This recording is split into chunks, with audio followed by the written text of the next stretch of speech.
In this session, we'll only look at the chemical reactions or properties of alkanes. Remember, alkanes are hydrocarbons with a single bond between carbon to carbon. That you should bear in mind. It only has a single bond. Let's take, for example, we have ethene. We have ethene, two carbon ethene. So meaning there's only one single bond and the hydrogen here. Now, if it has a single bond between them, when you look at this bond, it's complete, okay? And it's difficult to actually break it. So, alkanes can undergo a reaction such as reacting with oxygen. They can react with oxygen. Now, what you should know is that if they react with oxygen, for example, this is methane reacting with oxygen, it produces carbon dioxide and water as well as heat. So these are the many products, carbon dioxide and water. Remember, all alkanes, when they undergo this reaction, oxidation reaction actually, because we are adding oxygen, carbon dioxide and water only are the product. Please take note of that. Then, remember there are two types of combustions that it takes place. So this is combustion. Wherever you hear the word combustion, just know that oxygen is added. Combustion. So there's complete combustion and incomplete. When the combustion is incomplete, you see what happens? When it is incomplete, it does not produce carbon dioxide, but it produces carbon monoxide and water. So this happens when the combustion is incomplete. So it reacts with oxygen, it produces carbon monoxide and water. That is the understanding which is there. But when it is complete, it produces carbon dioxide. Another reaction that alkanes undergo is substitution reaction. Substitution.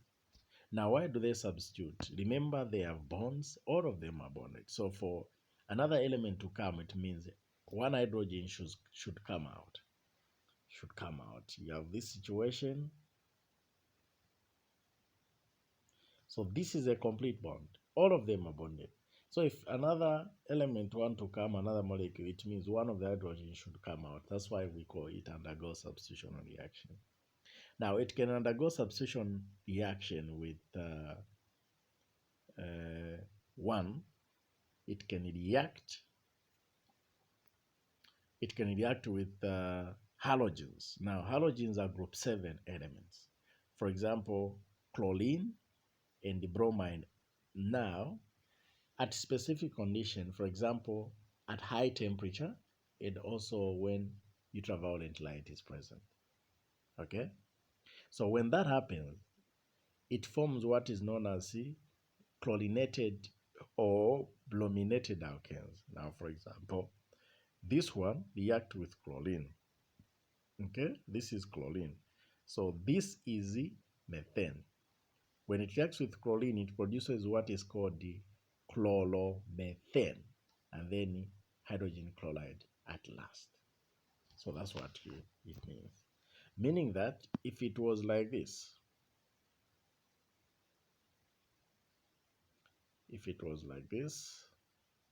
then it reacts with chlorine. The product you expect is hydrogen. Let's say here you expect chlorine rather, where there's hydrogen. Then here hydrogen, there hydrogen, meaning that chlorine has taken place here, plus you draw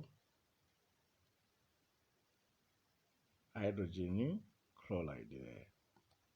So this is what happens. So chlorine has taken the place of hydrogen here and goes to bond with the chlorine. So that's what happened.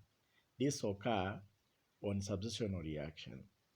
Now this means that usually group 7 elements are the ones that actually substitute a hydrogen on a bond for alkanes. We appreciate you for watching.